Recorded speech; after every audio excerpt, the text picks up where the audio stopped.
Teachers are openly encouraged to talk about the 2020 American murder that led to the Black Lives Matter movement, with the document saying police brutalities and incidents like the death of George Floyd may not seem age appropriate for primary school pupils, but children of all ages are likely to have heard about these issues in the news or discussed them at home.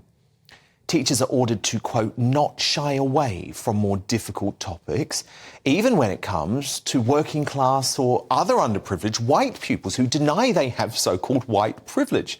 So I couldn't believe this. Teachers are told that if a student becomes defensive because they say, you know, look, I'm gay, or I'm poor, or I'm a woman, or maybe I'm all three, they have to respond to say, that doesn't erase your white identity. Then there's critical race theory in history lessons. Teachers must avoid so-called white saviour narratives, including slavery lessons around white abolitionists such as William Wilberforce. Even music lessons must aim for 50% of the musicians or composers taught about to be non-white, even though that far outweighs the proportion of the British population. Whole school anti-racism audits and guides to decolonise lesson plans and even school trips are also included. The creep towards critical race theory comes against the express wishes of the Equalities Minister, Kemi Badenoch. We do not want to see teachers teaching their white pupils about white privilege and inherited racial guilt. And let me be clear, any school which teaches these elements of critical race theory as fact, or which promotes partisan political views such as defunding the police without offering a balanced treatment of opposing views, is breaking the law.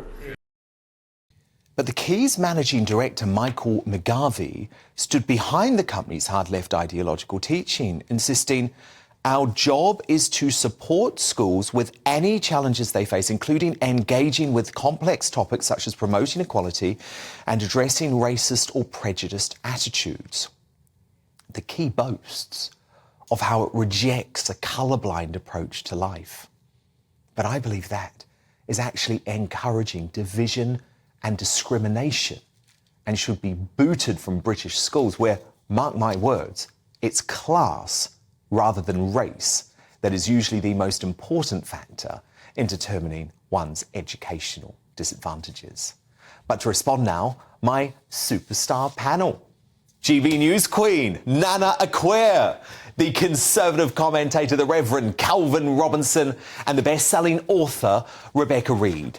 So, Calvin Robinson, for many years, you were an educationalist. Yep. Do you agree with this critical race theory being promoted in tens of thousands of British schools? This is probably one of the most damaging ideologies in schools right now. It is literally dividing kids into camps of white and non-white. It's not about equality at all, because they're not teaching a holistic curriculum. They don't want to teach more black history.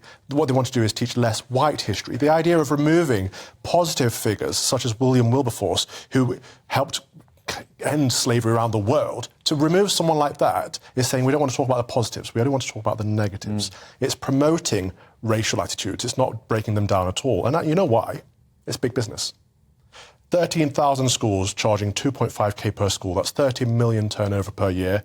And they're spreading hate, they're spreading toxicity and making a lot of money in return for it. It's absolutely abhorrent that this is in schools, going against government guidance, DfE guidance, school guidance. I was a founding member of the Don't Divide Us campaign that put evidence out there to suggest this is not helpful to schools, not helpful to parents, not helpful to children. And we gave alternatives. If you want to teach black history, do it in a positive, holistic way where you can bring all kids on board. For example, teach that we're all British. Doesn't matter what skin colour you are, doesn't matter what religion you are, it's something that unites us all. Instead of breaking us down to our immutable characteristics and saying, oh, it doesn't actually matter that you're a woman or gay or poor because you're white and you can never erase your white identity. That is not helpful. So do you think it does matter if you're a woman or you're gay or you're poor?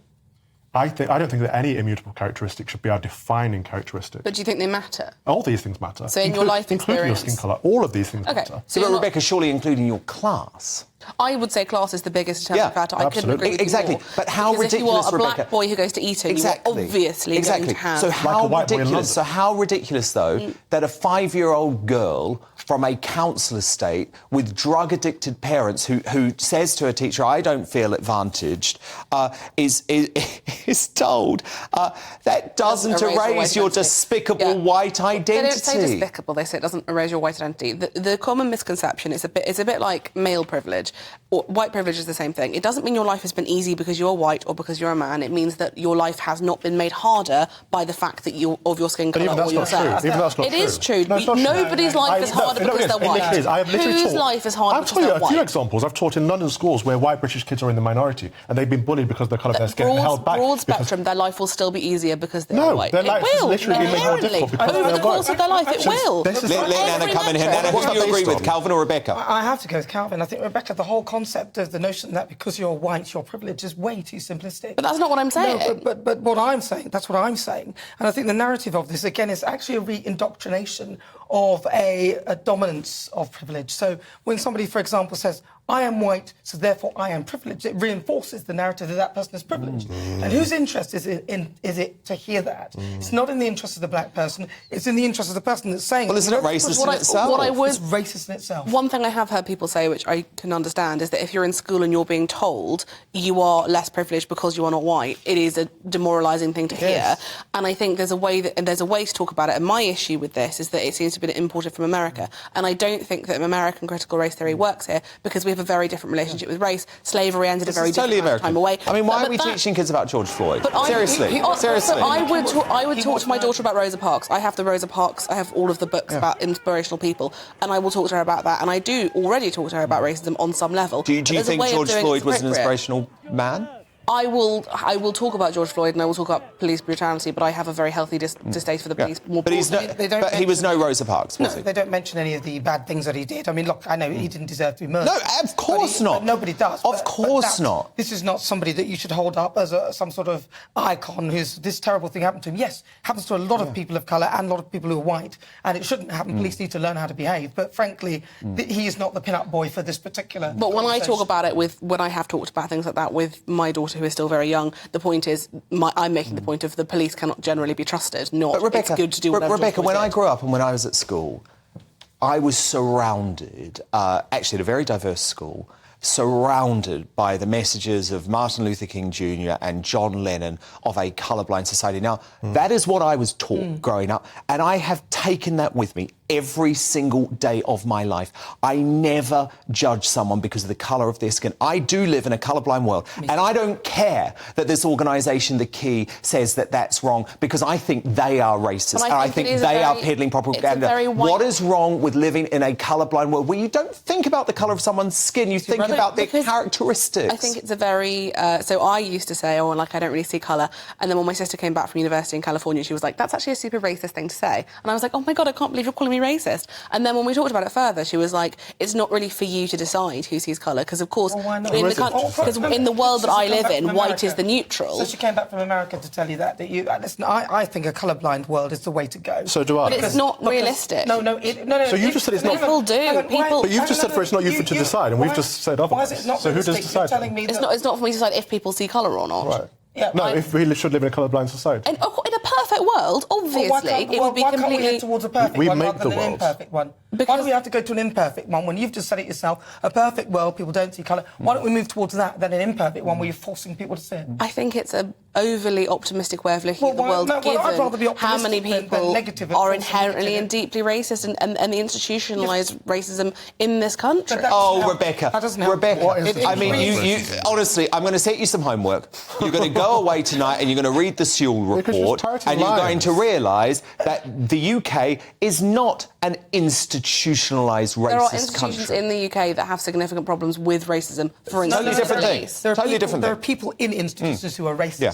And I think it's... No one's saying there's not racism. It's actually enabling these people who are racist to go under the umbrella of institutionalism. It's not me, Gov, it's the institution. Exactly. No, it's you. You're the racist. You need to be held out. And if we But if it's not this, then, if it's not critical race theory in schools, what do we do that improves the situation? Because I think we can all agree that racism is not an ideal situation. We just teach people to work out what you're good at and focus on your things. Well, and do you know what I would say? I would say go go back and focus on the message of Martin Luther King Jr. because you know what? There is more racism in society as a result that's a of secondary this. school Final word, subject. Calvin. That's a secondary school subject. This is primary age kids that Yeah, taught. In primary school, they don't even recognise colour. They literally are colourblind. That's not true. There are studies to show we are putting these ideas if you in offer their little heads. girls dolls, they will choose the white doll. There is a That's not massive. true. There is it's a well-proven study. A white girl chooses the white doll and a black girl chooses the white doll. I will send you. I won't talk of you shouting, but if you put two young kids together, one's black and one's white, and they both have the same colour eyes, they will be like, oh, we're exactly the same. They will see the things that are similar with each other rather than things that divide. And I'm talking about an actual study. To divide themselves. I'm talking about a study of thousands of children. They might not even notice that the doll is a different colour. There might be another reason why they Exactly. think that. That's not beauty racism. standards. There's little girls absorbing beauty The fact standards. that an adult looks over it and makes that assumption as the problem here, and I think it's an adult narrative pushed on young children. We teach who don't racism. see it. We We're teach teaching it. it. We're This is reinforcing Nana it. Acquia. Calvin Robinson, Rebecca Reid, my superstar panel fired up tonight.